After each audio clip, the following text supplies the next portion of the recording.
Today's subject is RTI, and I would just like to share personal experience. We have stalwarts sitting here to talk more about this subject. I'll just share with you a personal experience.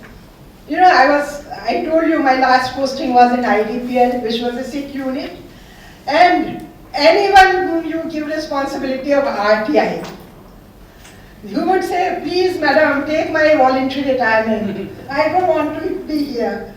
So this was the kind of awe, kind of terror which RTI has created on people who are in the giving end.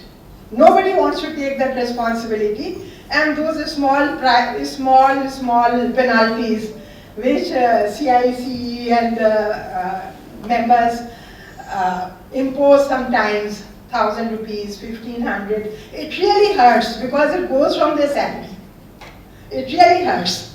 And sometimes it happens that you don't have access to that information because of various historical reasons.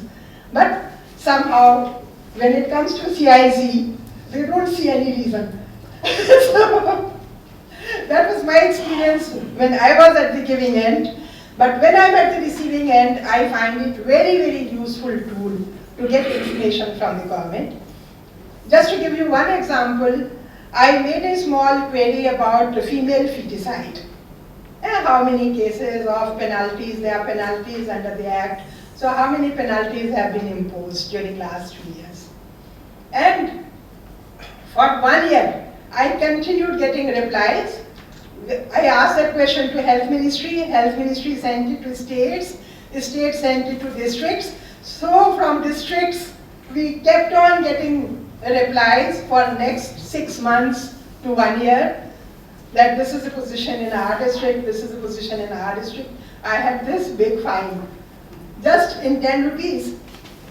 Just one question, in 10 rupees.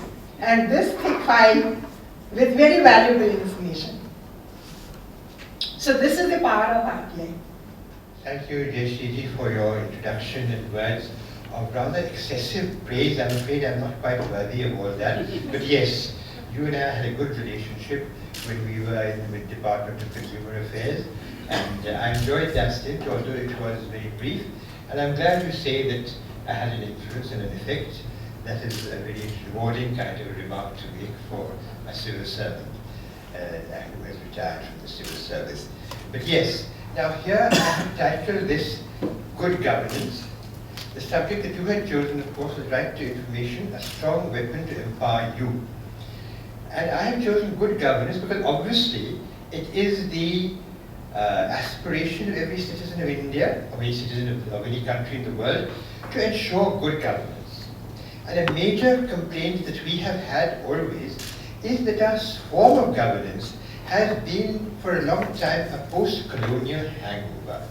It has been the instrument of an imperial power to impose its authority, not what it should have been in a democracy, an instrument of what is finally the source of governance, that is the public, the people, you. An instrument of the public to enforce compliance by the structure of governance. Therefore, it becomes a weapon. But that word must not be misconstrued. It is not a means of actually hitting the government. It is a means of working with the government.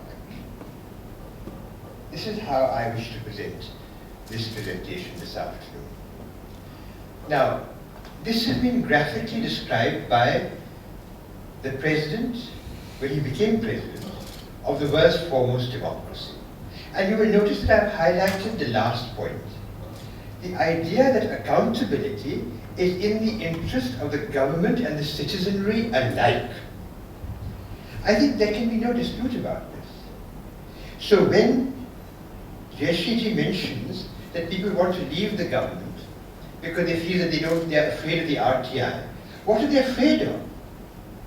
Afraid of delivering?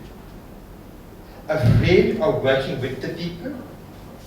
Because that, in the ultimate analysis, is what the RTI is. And I'm very glad to have Mr. Subhash Chandra Agrawal here, because he has used this law in his 6,000 applications. He's used this law precisely for that purpose.